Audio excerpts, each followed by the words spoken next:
탈무드는 인간의 운명에 대해서 이런 이야기를 전해주고 있습니다. 하나님께서 사람에게 모두에게 두 가지 운명을 줬다는 겁니다. 어떤 두 가지 운명이냐? 하나는 선물과 같은 운명, 또 다른 하나는 열매와 같은 운명을 줬다. 그렇게 설명합니다. 그럼 도대체 선물과 같은 운명은 어떤 것이고 열매와 같은 운명은 어떤 것이냐 하면 이런 설명을 하고 있습니다. 선물과 같은 운명이란 마치 우리가 겉옷을 입고 있듯이 화려한 옷을 입고 있는 사람이 있고 또 좀 초라한 옷을 입고 있는 사람이 있다. 우리가 흔히 얘기하는 금수저가 있고 흙수저가 있다. 예쁜 사람이 있고 못생긴 사람이 있다.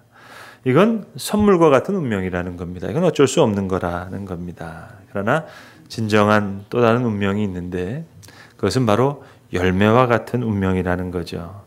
그러니까 속 사람에 속한 것, 마치 작은 씨처럼 속 안에 뿌리를 내리는 이 파종과 같은 이 열매라고 하는 운명은 오직 깨어짐과 또 깨달음이라고 하는 토양 속에서 파종된 씨앗처럼 그렇게 자라나서 열매를 맺는다 라고 이야기하고 있습니다. 깊이 한번 생각해 봐야 될 줄로 압니다. 사울 왕, 그리고 다윗 왕, 압살롬 왕, 이 세 사람은 모두가 다 왕이었습니다. 그러니까 선물과 같은 운명으로 보자면 똑같은 선물을 받았습니다. 아니, 사울 왕과 압살롬 왕은 다윗보다 더 큰 선물을 받았습니다.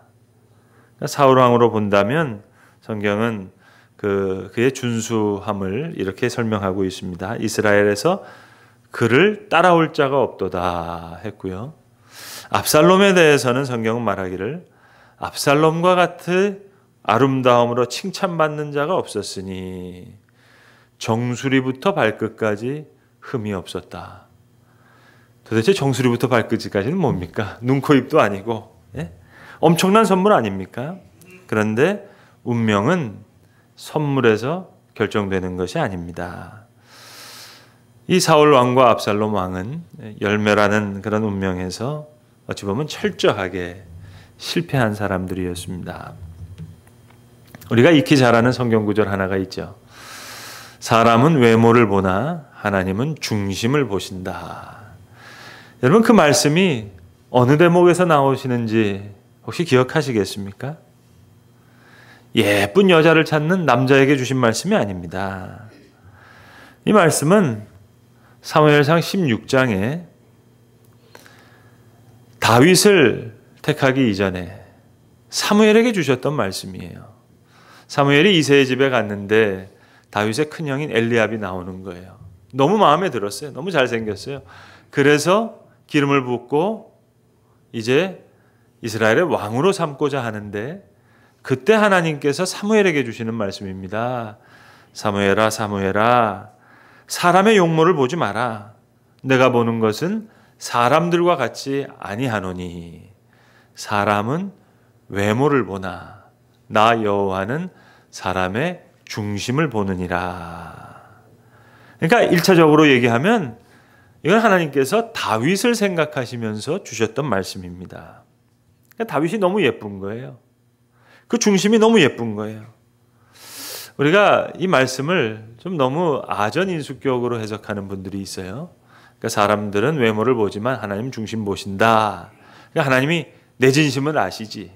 다른 사람은 몰라주더라도 하나님 내 진심을 아시지. 다른 사람들이 뭐라고 얘기하건 하나님은 내 마음을 알아주시지. 내 중심 아시죠. 그건 좀 2차적인 해석이고요. 그건 너무 자기 편의적인 해석이고요. 그 말씀이 주어졌던 사무엘상 16장의 말씀은 1차적으로 하나님께서 다윗을 생각하시면서 사무엘에게 주시는 말씀입니다. 사무엘아, 너는 엘리압의 용모를 보지만 나는 다윗을 보고 있다.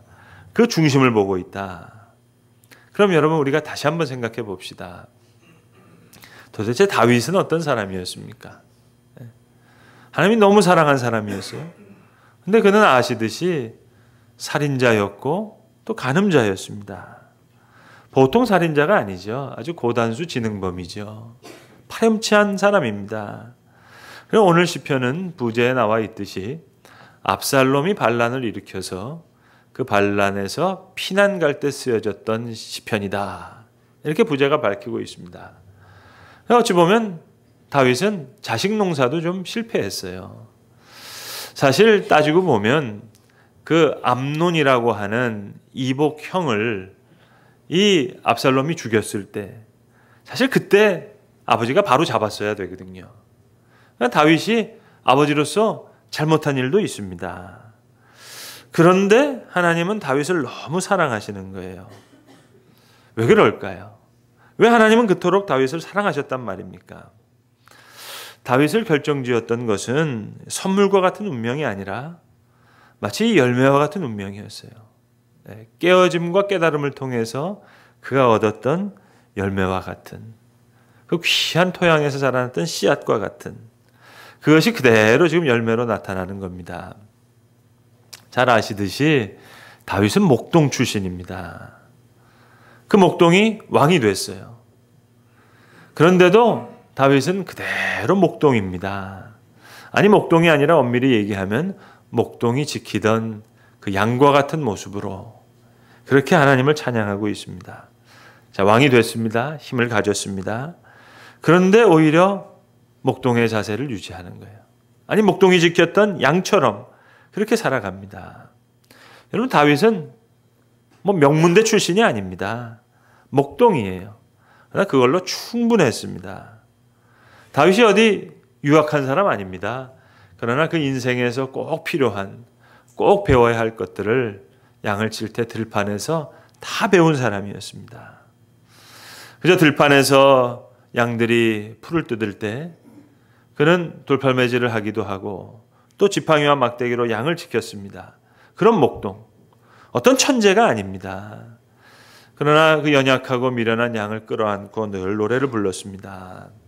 나는 너의 목자이고 하나님은 나의 목자시라고. 음매하고 울던 양의 울음소리가 늘 이 목동의 영혼을 울렸습니다.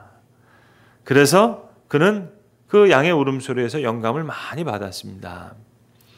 사망의 음침한 골짜기를 다닐지라도 내가 해를 두려워하지 않을 것은 주의 지팡이와 막대기가 나를 안위하시나이다. 주께서 원수의 목전에서 나에게 상을 차려주시며 기름으로 내 머리를 바르셨나니 내가 부족함이 없으리로다. 여호와여 주는 나의 목자시니 내 잔이 넘치나이다. 양의 울음소리에서 또 그 목동의 사랑에서 인생에서 배워야 할 모든 것을 어찌 보면 다 배운 사람입니다. 그래서 목동으로 그 양을 끌어안고 자장가처럼 불러줬던 노래예요. 나는 너의 목자이고 하나님은 나의 목자시라고. 들판에서 부르던 이 목동의 노래엔 그러나 큰 힘이 있었습니다. 큰 위로가 있었습니다. 그저 양 한 마리 끌어안고 자장가처럼 불러줬던 노래인데 많은 사람들이 그 노래에서 큰 용기를 얻었습니다. 그가 나를 푸른 초장으로 인도하시고 쉴 만한 물가로 인도하신다. 들판에서 부르던 이 노래가 여호와는 나의 목자시니 내가 부족함이 없습니다 하는 이 들판의 노래가 성 안에 있는 모든 사람들이 정말 듣고 싶고 따라 부르고 싶은 그런 노래가 됐습니다. 목동의 시절에 불렀던 그 노래를 그는 왕이 되어서도 계속 부릅니다. 아니 사람들한테 그렇게 부르게 합니다. 그뿐만 아닙니다. 오늘과 같이 정말 피난길에 서는 정말 힘들고 어려운 순간에 그때는 목동의 노래도 아니에요.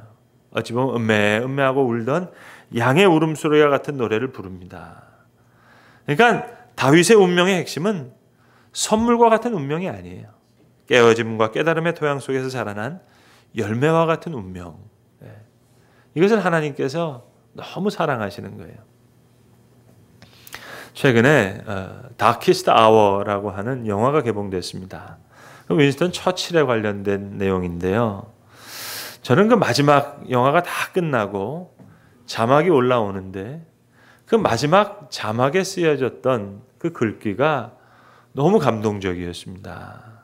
그래서 그 마지막 자막에 있는 문장을 여러분들에게 설명드리기 위해서 영화 얘기를 잠깐만 말씀드리려고 하는데 그 영화는 1940년도 5월, 그러니까 2차 세계대전이 막 일어났을 때, 그때 이제 총리로 취임했던 그 처칠이 겪었던 몇 주간의 그 시간을 이제 영화로 만든 겁니다.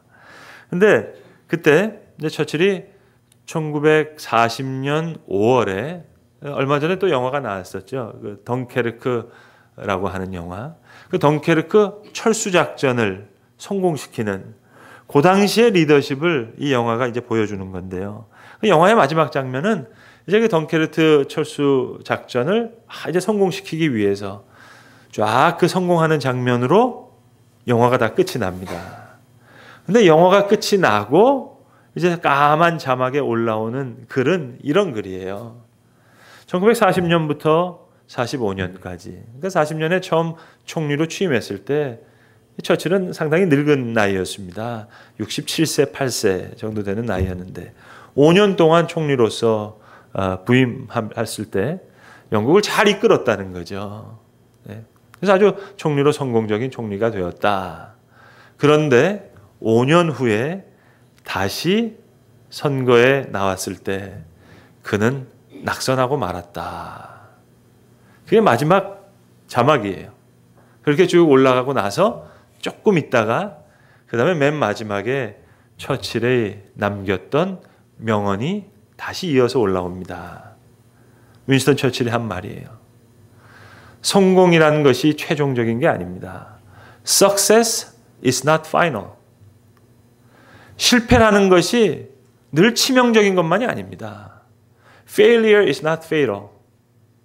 중요한 것은 용기입니다. It is the courage that counts. 윈스턴 처칠. 그게 마지막 문장이에요. 그것만 이해하시면 영화 다 보신 거예요, 여러분. 자, 오늘 설교의 제목을 가지고 제가 이 이야기를 다시 한번 써볼까요? 목자의 양이 된 왕. 돈을 많이 번 아빠라고 해서 성공한 아빠가 아닙니다. Success is not final. 돈을 많이 못 번 아빠라고 해서, 가난한 아빠라고 해서 실패한 것도 아니에요. Failure is not fatal. 그건 여러분 선물과 같은 운명이에요. 정말 열매와 같은 운명은 목자의 양이 되는 그런 아버지입니다. 예쁜 엄마라고 해서 성공한 엄마 아니고요. 못생긴 엄마라고 해서 실패한 엄마 아니고요. 그건 선물과 같은 운명이고요. 목자의 양이 되는 어머니. 그것이 열매와 같은 운명을 만들어가는 비밀입니다. 오늘 시편을 다윗이 썼으니까 오늘 이 대목과 관련된 얘기를 조금만 더 말씀드릴게요. 오늘 시편의 제목이 보시는 대로 압살롬이 이제 반란을 일으켰을 때 압살롬을 피할 때 시은 시였습니다. 근데 사무엘하 13장 이하 여러 장에 보시면 그때의 상황을 아주 자세히 기록하고 있습니다. 우리로 치면 청와대, 여의도 이런 데서 복잡한 일들이 일어나는데 그걸 그대로 기록하고 있거든요. 근데 지금 시편이 쓰여졌던 이 당시에 다윗 편에는 아직 강한 군대가 있었어요. 용맹한 장군들이 다윗을 따르고 있었어요. 혼자가 아니에요. 이때와 아비새 같은 충성된 장군은 싸우자 그럽니다. 그리고 사독과 같은 제사장은 아예 성전에 있는 법궤를 메고 나와요. 제가 다윗을 따르겠습니다. 그리고 유다 지파뿐만이 아니에요. 블레셋 지파, 이방 지파까지 나와서 다윗을 위해서 싸우겠다는 겁니다. 그렇게 이야기한다고요. 근데 다윗의 마음은 다른 거예요. 마치 성공이 최종적인 것도 아니고 실패가 치명적인 것도 아니고 내가 이 싸움에서 겸손한 신앙을 어떻게 지켜나갈 수 있는가. 여러분 다윗도 사람인데 그 마음속에 화가 나지 않았겠어요? 사울왕을 피해 다닐 때 왜 화가 안 났겠어요? 압살롬이 반란을 일으키는데 왜 화가 안 나겠어요? 여러분 사람이 간사한 면이 있잖아요. 자기에게도 그런 마음이 있어요. 그러나 다윗은 지금 자신의 영혼의 동굴에 살아 남아있을 법직한 그런 사울과 같은 내면을 죽이는 거예요. 지금 자기 나이가 사울왕을 피해서 쫓아갔었을 때 자기를 쫓았던 그 사울의 나이가 되었어요. 아비새 같은 장군이 말한다고요. 왕이여, 당신은 사울왕을 향해서 한 번도 칼을 든 적이 없는데, 창을 드신 적이 없는데, 그런데 압살롬은 다르다고. 막아야 됩니다. 지금 다윗은 자기 대답을 몸소 보여주는 겁니다. 만약 내가 압살롬을 막아선다면 사울왕과 뭐가 다르겠나고. 근데 주변에서는 그랬겠죠. 왕이시여, 그건 엄연히 다른 얘기입니다. 다윗왕 당신은 사울에게 대항하지 않았지만 압살롬은 지금 반역을 일으키고 있는 거라고. 막아야죠. 다윗의 마음은 이거죠. 내가 압살롬을 막는다면 그게 바로 내가 사울왕과 같은 사람 되는 거지. 자기 왕이고 옆에 장군도 있고 병사도 있고 제사장도 돕겠다고 해요. 그러나 오히려 겸손한 신앙을 지키는 음매하고 울던 그런 양과 같은 모습으로 남겠다는 겁니다. 충신들은 충원했겠죠. 왕이시여, 지금 처한 역경을 너무 과소평가하지 마시라고. 장군들이야말로 내 목자 대신 하나님을 과소평가하지 말라고. 성공과 실패가 중요한 것이 아니라 다윗 편에서는 겸손한 신앙을 지켜나가는 것이 너무 소중한 거예요. 그 서슬퍼런 권세에 있던 사울로부터 아무 힘없던 목동을 지켜주셨다면 지금 야망에 사로잡힌 저 젊은 반역자로부터도 늙고 힘없는 왕을 지켜주시지 않겠냐고. 오늘 시편은 그런 시편입니다. 여호와여, 나의 대적이 어찌 그리 많은지요. 그렇죠. 많았었죠. 많은 사람이 나를 대적하여 말하기를 그는 하나님께 구원을 받지 못한다 하나이다. 그러나 나는 나의 목소리로 여호와께 부르짖으니 음매하고 울겠다는 거예요. 그의 성산에서 응답하시는도다. 마치 목자가 양을 찾듯이 주님 응답해달라는 겁니다. 천만인이 나를 애워싸 진칠지라도 나는 두려워하지 아니하리이다. 예전 성경에는 내가 오히려 안연하리로다. 내가 누워서 자겠다는 거예요. 그리고 깨었으니 여호와께서 나를 붙드심이로다. 그러니까 사무엘이 바라보는 다윗과 하나님이 바라보시는 다윗이 다른 거예요. 그러면 사무엘이 보통 사람이 아니잖아요. 그래도 하나님의 사람이잖아요. 그러나 하나님은 말씀하시는 거예요. 사람은 외모를 보고 하나님 중심을 보신다고. 사무엘하 15장에 보셔도 오늘 시편이 쓰여졌던 장면을 사무엘이 직접 기록해요. 근데 뭐라고 기록하는 줄 아세요? 사무엘이 압살롬을 피해서 다윗이 피난 가는 장면을 어떻게 기록하는고 하니, 다윗이 맨발로 머리를 숙이고 머리를 가리며 울며 피난을 갔다. 그게 사무엘의 기록이에요. 그러나 오늘 시편은 여호와 주는 나의 방패시요 나의 영광이시요 나의 머리를 드시는 자이다. 양의 울음이 목자의 노래가 되는 거예요. 아니, 다윗의 울부짖음이 하나님의 말씀이 되는 거예요. 이게 어떻게 하나님의 말씀이 되는 거예요? 다윗이 지금 울고 있는 소리인데 놀라운 이야기죠. 사무엘하 15장에 사무엘은 분명히 기록해요. 다윗은 맨발로 얼굴을 가리며 울면서 감람산으로 갔다. 사람을 외모로 보는 거예요. 선물과 같은 운명을 지금 기록하는 거예요. 그런데 오늘 시편은 열매와 같은 운명을 기록하고 있는 거예요. 천만인이 나를 둘러치다 하더라도 나는 두려워하지 않으리로다. 사무엘이 볼 때는 울면서 머리를 숙이고 가는 사람이에요. 그러니까 사무엘은 엘리압을 볼 때나 오늘 지금 압살롬을 볼 때나 지금 선물과 같은 사람의 외모를 그리고 있어요. 그러나 하나님은 그 중심을 보는 거예요. 양의 울음으로 목자의 노래를 삼으시고 다윗의 부르짖음으로 하나님의 말씀을 삼으시는 거예요. 여러분, 제가 우스개 얘기 하나 할까요? 저는 동물의 왕국 같은 다큐멘터리를 많이 재밌게 보는 편이거든요. 저는 왜 그 사자를 가리켜서 밀림의 왕자라 그러잖아요.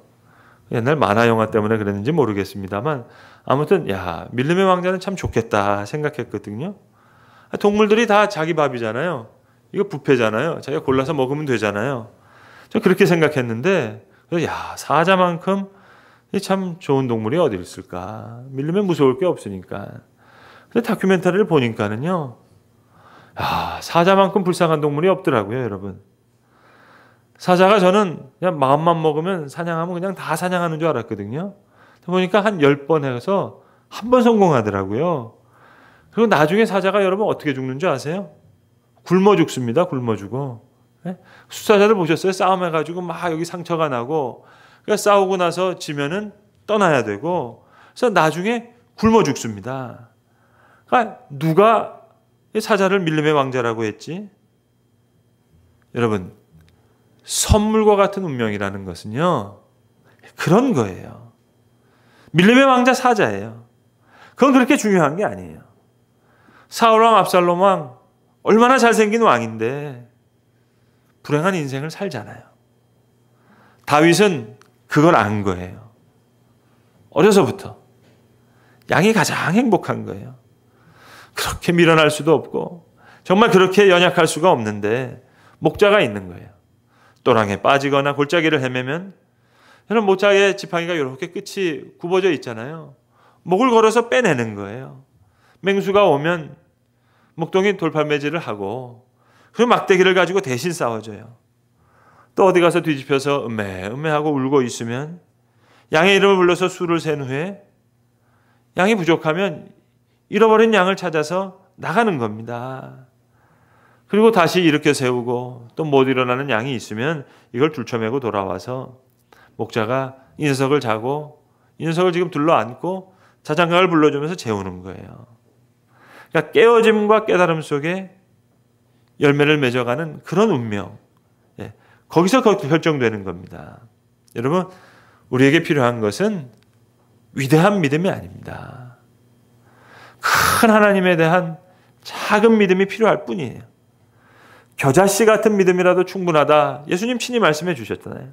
하나님이 크시니까. 위대하신 하나님에 대한 작은 믿음. 그 믿음이 필요한 겁니다.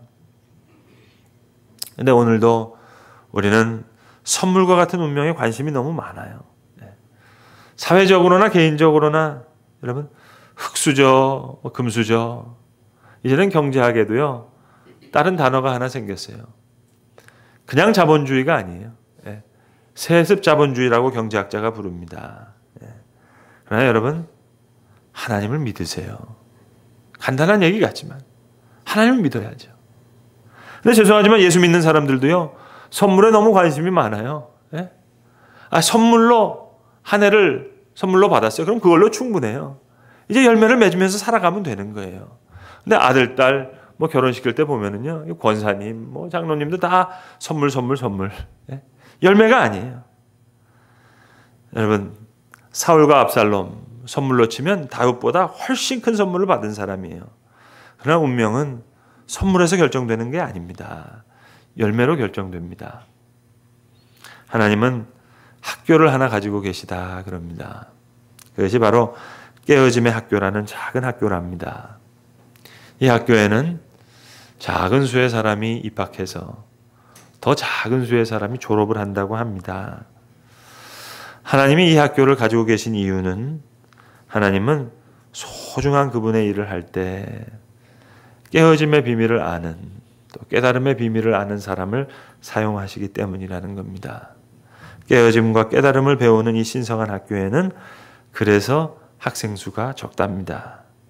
그것은 이 학교에 있는 사람들이 겪어야 할 고통이 많기 때문입니다. 사울왕과 압살롬 왕은 하나님께로부터 큰 선물을 받았지만 깨어지지 않은 사람이었어요. 그래서 깨달음이 부족했습니다. 그러나 다윗은 하나님의 사랑과 은혜 가운데 이 학교의 학생이었기 때문에 사울이 미쳐가면 미쳐갈수록 압살롬이 더 완악해지면 완악해질수록 다윗은 깊은 깨어짐과 깨달음 속에 더 귀한 열매를 맺게 되었다는 이야기입니다. 여호와여 나의 대적이 어찌 그리 많은지요. 일어나 나를 치는 자가 많소이다. 많은 사람이 있어 나를 가리켜 말하기를 저는 하나님께 도움을 얻지 못한다 하나이다. 그러나 여호와 주는 나의 방패시요 나의 영광이시요 나의 머리를 드시는 자니이다. 하나님이 다윗을 사랑하신 이유는 선물 때문이 아니에요. 깨어짐과 깨달음의 토양에서 자라난 귀한 열매였습니다. 내가 누워 자고 깨었으니 여호와께서 나를 붙드심이로다. 천만인이 나를 둘러진칠지라도 나는 두려워 아니하리로다. 여호와여 일어나소서. 나의 하나님이여 나를 구원하소서. 주께서 나의 모든 원수의 뺨을 치시며 악인의 이를 꺾으셨나이다. 그걸 경험한 거예요. 그러니까 오늘 다시 외치는 거예요. 구원은 여호와께 있사오니 주의 복을 주의 백성에게 내리소서. 하나님은 이런 다윗을 사랑하신 겁니다. 미칠 듯이 사랑스러우셨던 겁니다. 여러분, 하나님은 교만한 자를 제일 싫어하세요. 그리고 겸손한 자를 제일 좋아하십니다.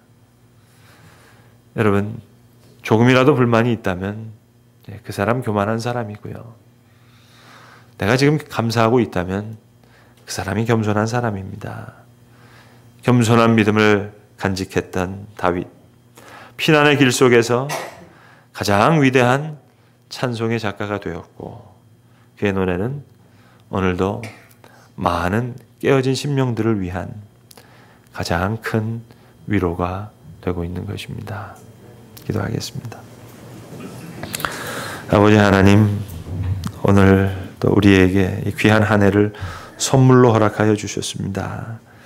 이제 하나님 너무 우리의 운명을 선물에 빼앗기지 않게 하여 주시고 귀한 열매를 맺게 하여 주시기를 원합니다. 오늘도 우리로 선한 목자를 믿고 따르는 겸손한 믿음의 선물을 허락하여 주셔서 겸손한 양이 되게 하여 주시고 오늘 다윗이 불렀던 이 찬송의 고백이 우리의 고백 되게 하여 주시옵소서. 우리 주 예수 그리스도의 이름으로 기도합니다. 아멘.